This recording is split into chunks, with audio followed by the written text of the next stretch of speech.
Well, hello everyone, it's Kari back again with a couple of cards to share. I'm going to be sharing this layering stencil from Missing Stamps. This is called Latte Art, and let me show you all the layers. There are 5 different layers and they're each marked with a number so you can tell which layer is which, and they are beautiful. Look at this layer here, and the top decorative layer just tops it all off, and it's gorgeous. I'm going to make 2 different cards using these stencils today so you can see the difference. So let me put them in order here. But I also wanted to share this other stencil that Missing has, and it is a kind of an L shape here to help you line up your layering stencils.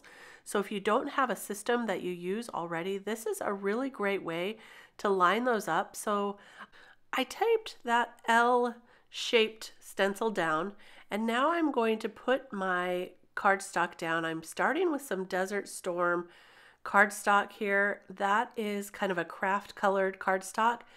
And I did not line that up with the L-shaped stencil because the top stencils are what I want to line up.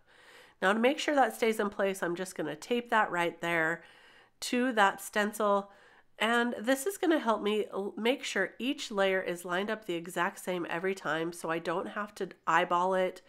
They'll go right there in that corner L. I'm starting out with some Distress Oxide ink, and this is Vintage Photo. I really love how oxide inks look on a craft cardstock, so that's why I'm using it, and they also show up a little bit better than dye inks. So I'm going to be using oxides all on this first card here. Now I'm going to tape down that second layer, and I've chosen a couple of different blues. I have here the Stormy Sky and Faded Jeans, and I am going to switch them around. I'm starting with a couple of these cups here in that first shade of lighter blue, and then I will switch to the darker blue and color up the rest of the cups. Now you can do this in any colors you want. I thought I would stick to blues on this first card. The next card I'm going to bring in some much brighter colors. So you'll see how beautiful this stencil looks in a variety of colors. So once I have that all finished, I'll bring in the third stencil, and look at that. It's turning out really great. The third stencil are the saucers now, and so I'll tape that down, and you can see I tape it in a couple places now just to make sure that those stay right where they should. And now I'm going to switch off those colors. So the ones where I started with the cups in the lighter shade, I'm now going to do the saucers in the darker shade, and vice versa. So I'm just peeking and double checking. And now I'll go in with that lighter shade on the ones where I did the darker cups. So just switching off here. This is very simple and easy to do. I did find that sometimes I wanted to hold down that center portion of this stencil. It may benefit you to use some repositionable adhesive on the back, like a pixie spray or some kind of temporary adhesive like that for this particular stencil, because I did find that those cups moved just a tiny bit there. But look, it turned out great anyway. And now for this layer here, I'm going to take some white pigment ink and ink it over all of those brown layers that I did at the beginning. Here's a pro tip. If you're going to do this over a darker color, you'll find that your brush and your ink pad might start turning that shade of brown. So I recommend that you take your ink pad and you use an acrylic block to get some of that ink out, and then dip your brush in the ink pad, or I'm sorry, on the ink that you put on the acrylic block, and then you're less likely to change that white, beautiful white ink pad to a darker color. Because the brown Vintage Photo did come off a little bit on my pigment white ink. Now it's time for this last layer, which is a beautiful decorative layer, and I'm going to go in with some Uncharted Mariner and use that on all of the colors. So you'll see it's a darker shade. I moved to a larger brush here because I decided to use the same color on all of these top layers. So that made it a little faster, a little bit easier. And I'll ink over all of those, and here's the reveal now. Look at that. Such a beautiful design. Now I'm going to finish this off by using some of these stamps from the caffeinated stamp set from Missing Stamps. There are a few coffee beans in there, and there's a really great sentiment that says, all I need is a little caffeine and a lot of crafting. I'm going to take one of the coffee beans, and I've got some Memento ink here in, I think this is Toffee. It's a lighter brown shade. And I'm going to just stamp those coffee beans all over the background. I want to make sure I leave room for my sentiment, so I place my sentiment there to make sure I don't stamp too much behind it and make it a little too crazy busy. So I'll just take that and stamp them here and there. It creates a really fun background for this card. And now I can stamp down the sentiment. I'm going to white heat emboss it, so I want to make sure that this panel is fully dry before I use any embossing powder. And I'll test that to make sure the embossing powder doesn't stick, but here, look, it did stick to some spots. So that will create a really messy looking sentiment. So I put that back into the jar, and I dried this off a little more using my heat tool, allowed that to sit for a little bit, made sure all that embossing powder was off first. And now that it's fully dry, I can go ahead and do my embossing. So I've got an embossing buddy here. I've got some embossing ink, so I'm using some sticky ink, and then I'll take some white embossing powder in a detail embossing powder and emboss that sentiment right over the top. I still love the magic of watching the embossing powder melt. That's how I fell in love with stamping in the first place. So now I've also created a small, thin blue frame around the edge and left enough for a white frame around the whole thing as well. I finished it off with some clear bubble embellishments, and that's our first card today. Now I'm going to create a much more colorful card. I've got a couple different shades of ink in 3 colors. So I have pink, orange, and yellow, a dark and a light of each. And this time I thought it would be fun to create more of a tea look. So like these would be teacups in this instance. So I started with a little bit of antique linen distress ink for the tea. And now I'm going to use the lighter shade of pink for those cups. And I'm going to do this in rows. So the top row will be pink, the center row will be orange, and the final third row will be yellow. So that's why I have these 3 shades. Now you can do these in any colors you want.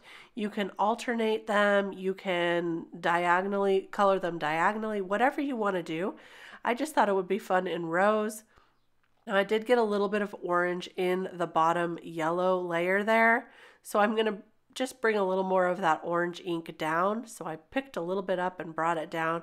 So it'll be a little darker yellow cup, and that's fine. You could also tape that off if you wanted to. Now I'm going to use the darker shade on the saucers of each color. So I'll go in the top one with the pink. And again, I did have to hold the center piece of each of those cups. So next time I may use some pixie spray for this layer. For the orange, I learned my lesson. I didn't want to get that down into the yellow saucers, so I did take a little bit of light low tack tape and tape off the yellow, and that really did help to preserve the yellow color. If I haven't mentioned it before, I'll say it again. I adore layering stencils because of the brilliant design that you get at the end. Now for this piece, I thought I would just take a couple of those hearts and use the same color as the cup to color them. And I thought that was really fun to have just a little heart in the middle of each of the teacups. I know it doesn't make a lot of sense, but it was for decorative purposes, and I thought it was just beautiful. So you can use whichever heart you want, whichever one you love the most. This one really was my favorite right here, this one that I used on the orange. So I decided to use that on all of the oranges, and I used it on a pink as well, I believe. So I just picked my favorite ones and inked those up in the colors. Really fun for a design look as well. For the last layer, I thought it would be fun to bring in some lunar paste. So I've got some gold paste here, and you can use anything you want for the top layer. I just thought the gold really sang to me. So I'm really quickly taking my Nuvo spatula here, which is a little bit pliable, I guess I want to say. So it was really easy to get into all the little tiny designs and make sure I got most of that covered. And it was also pretty quick. But once you do get this covered, you want to wash your stencil pretty quick and your utensils. So I took this to my sink and washed it off really quickly. Look at that shine you get. So pretty. So I love using a different idea for the layers. Now, of course, I colored up Alice for this set. I thought this went really well with the Alice Tea Party set. I've got Alice sitting in her chair. You can see I have part of the table already there on my panel. And is it freaking anyone else out that there's a Copic marker open on my panel right there? Yeah, I move that pretty soon here, I do. I use the coordinating dies to cut out Alice and a cupcake and the layered teacups there. And I'm going to put those on with some foam adhesive. But first I'm just going to lay them out and make sure I like the design. And I'm going to use the sentiment in that tea party set that says, would you like an adventure now or shall we have tea first? And I just love that sentiment. I think it's perfect for a lot of occasions. I'm going to heat emboss this as well, so I make sure not to smudge that sentiment. So I'm using some VersaFine Onyx black ink and some clear embossing powder for this, and that will just lock that ink in so it won't be smeared. And now I'm going to take these layering tags from Missing Stamps, and I'm using this one here, but I'm going to cut it partially and cut it down to make the size of tag that I want.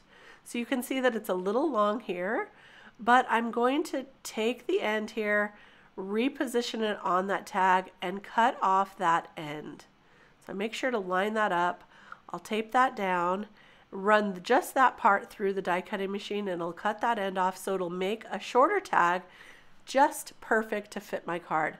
Now I love this tag set because it also has a couple different options for tag reinforcers, and I'm going to use this one on that extra piece that we just cut off the end of the tag. And then I'll use some of that same pink ink that we used on the first layer to color the tag reinforcer. So that's going to bring some of that pink right back in to the tag, and it's really, really cute. I used some liquid adhesive. Now look, this also has a fold line in the center, so you can fold that over and then just go ahead and glue that down with a little liquid adhesive. And now I'll put that right over the top. And I'm just going to hold that down with my reverse tweezers while it dries. I found some seam binding that was the perfect Alice blue, so I decided to use that on this tag. I did not expect to be putting a ribbon or seam binding or a bow or anything on this tag, but it just worked out that way. So again, you can use anything you want for this. This seam binding just worked out perfectly. And I still love a good seam binding. If you don't have the right color, you could color your own if you have some white ribbon or seam binding. So you could use some of your re-inkers to color it. You could use some of your distress sprays, anything you have to color your ribbon. Now I'll go ahead and place things down where I want them. I'm using foam tape once again, and then just putting a little bit of a shadow beneath her with some gray Copic marker. I know it's a little hard to see in the video. And then I'll add the teacups and the cupcake, and then again we'll add down the tag. And I am going to make sure that that ribbon stays exactly in the places that I want them. So I'm using a mini glue dot in the center behind the bow and behind each of the little loops, so they're not going to go anywhere. And you can see I kind of twisted around that bottom tail of the seam binding. So this tag, or I'm sorry, this ribbon will stay in place. Now this may be a card to give to someone personally, maybe not go through the mail. It can also look cute inside a box. But there is our card with that beautiful gold shining, and I just love Alice, of course, on on a lot of my cards. You probably noticed. So here's a look at the first card that we created on the craft cardstock, just using the layering stencil and a sentiment. And here I added a variety of colors and Alice